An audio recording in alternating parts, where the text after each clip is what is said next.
Hey everyone, we had a webinar last Wednesday and had some really amazing questions come in and didn't get a chance to address all of them. So just wanted to take a moment here and read through some of those open questions and at least give my take on it for whatever that might be worth. So let me drill into it and here we go.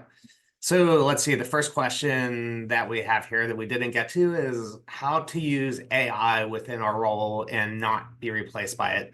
It's something that I've heard a lot come up since AI has been a thing that we're talking a lot about. I personally don't think there's anything to worry about AI replacing any of your roles. I think the most important thing is to embrace AI. Think of it as another tool and another skill, something that you should actually learn how to use and get good at using. I think that it can help you. I think that AI can help anyone. It's just a matter of learning to use it and learning to use it well. And I think it can really help you within your role, and it's not going to replace you, right? It's I think an additive thing that is great.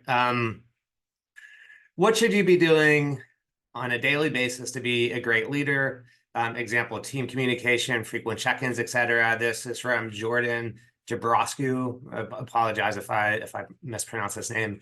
I think to be a great leader, I think it's really about understanding who the people are on your team, being there to support them, being open, being honest with them, making yourself available. I think if you have one-on-ones with people on your team, honor those one-on-ones, be there. If you have to cancel it, make sure you reschedule it, but your team really always should know and feel that you're there for them. You understand who they are, where they want to go in their career, and really think of it as your job to help them grow and to help them be successful. I don't necessarily think it's not a matter of frequent check-ins. It's just a matter of being there and making sure that your team knows that you're there for them and you're available. How do you handle very strong personalities disagreeing or whining and standing your ground and not folding under their persistence? This is from Avriel O'Connor. Every team is different. There's always going to be strong personalities. There's always going to be people who agree, and there's going to be people who disagree. I think as a good leader, it's your job to make the tough calls, to deliver the news that isn't going to be popular. But it's what we have to do. And I think when people on your team have a very strong opinion or easily get frustrated, I think it's your job to listen to them and understand where they're coming from. But at the end of the day, you need to make the decision and the call based on what you know and what you really feel is best for your team and for the business. It should never be a personal thing. It's you doing your job. And another piece of it is, I think it's okay. People on your team, they want to come to you. They need a person to vent to. That's perfectly fine. I think one thing that I think is really important is to really stress to your team if there's something that's a problem or if there's something that you're unhappy about, totally cool to come to me or to your manager, whoever it might be, and then share your thoughts on it. But also think about solutions to the problem, right? So don't let the fact that there is a problem get in the way of thinking, okay, but here's something I think we could do to solve that problem. And I think when people learn to think that way, they generally do become more agreeable or learn to think with more of an open mind about how to approach a problem or handle a situation when there could be disagreement.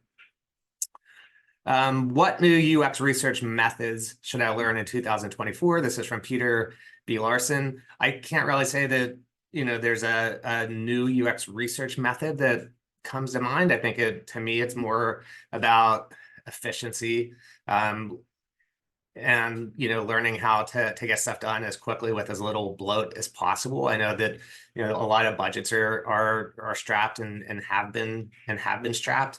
So I think it's really a matter of figuring out how we can do our jobs in the most efficient way possible with having as great of an outcome as we can possibly have, and ensuring that we're just, delivering valuable, but doing so in a very creative and lean type of way. For companies that have an established UX team, in what situations do they rely on research consultancies or firms, if ever? This is from Luke Mortello. So I think there's a few things to that from my experience. one, if you can handle something in-house, you're probably not going to outsource it.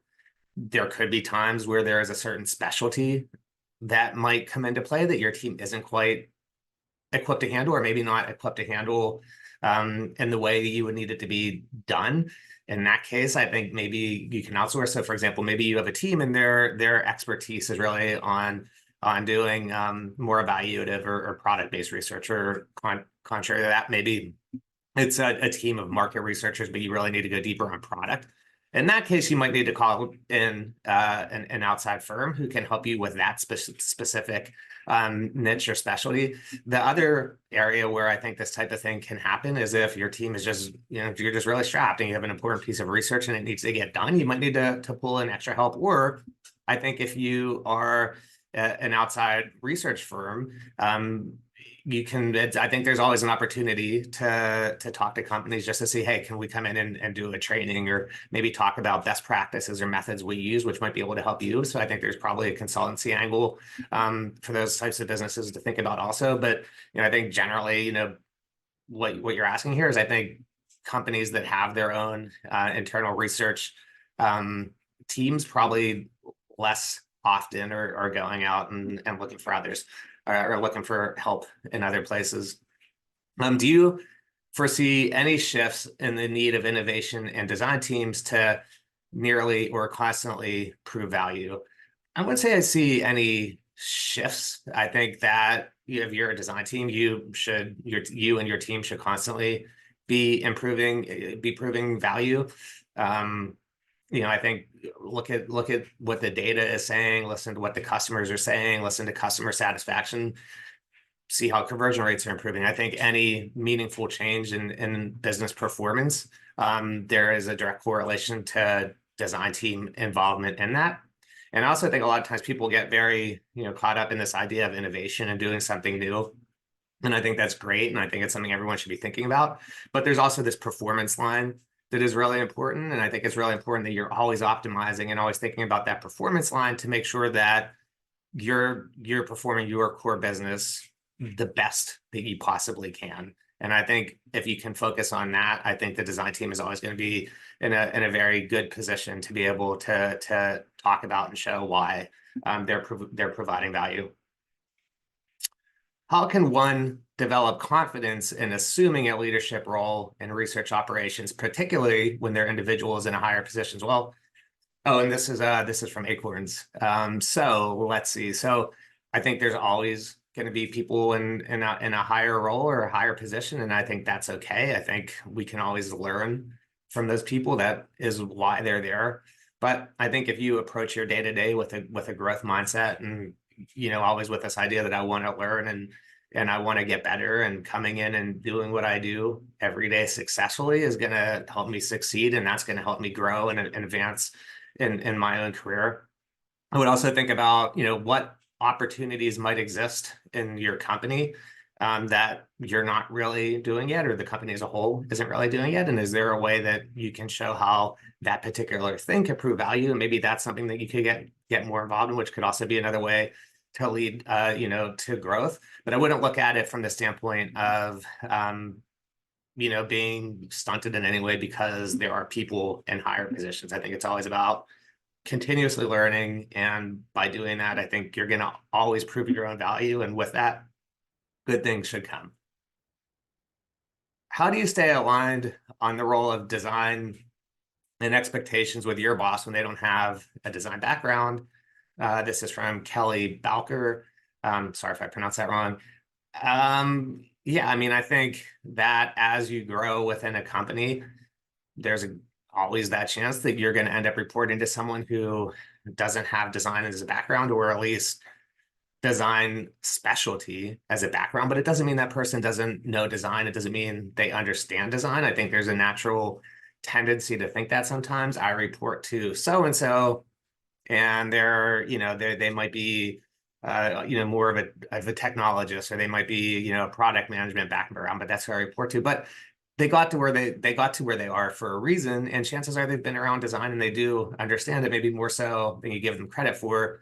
That being said, I think as a designer, and especially as you grow in a designer, and this is something we talked about during the webinar, being able to communicate what you do as a designer, what you're trying to accomplish as a designer, how you need to approach a problem, why you're doing certain things is always important. The way you deliver that message is going to change based on who you're reporting to. But I think as long as you're always able to explain what you're doing, why you're doing it, how it fits into the design process, uh, then you should be able to stay aligned and communicate with everyone. It's just a matter of understanding when and how to tweak that conversation based on who your audience is. Managing up, how to get more time with business stakeholders to verify that business objectives are being met by UX hypothesis. This is from Devin Wyland.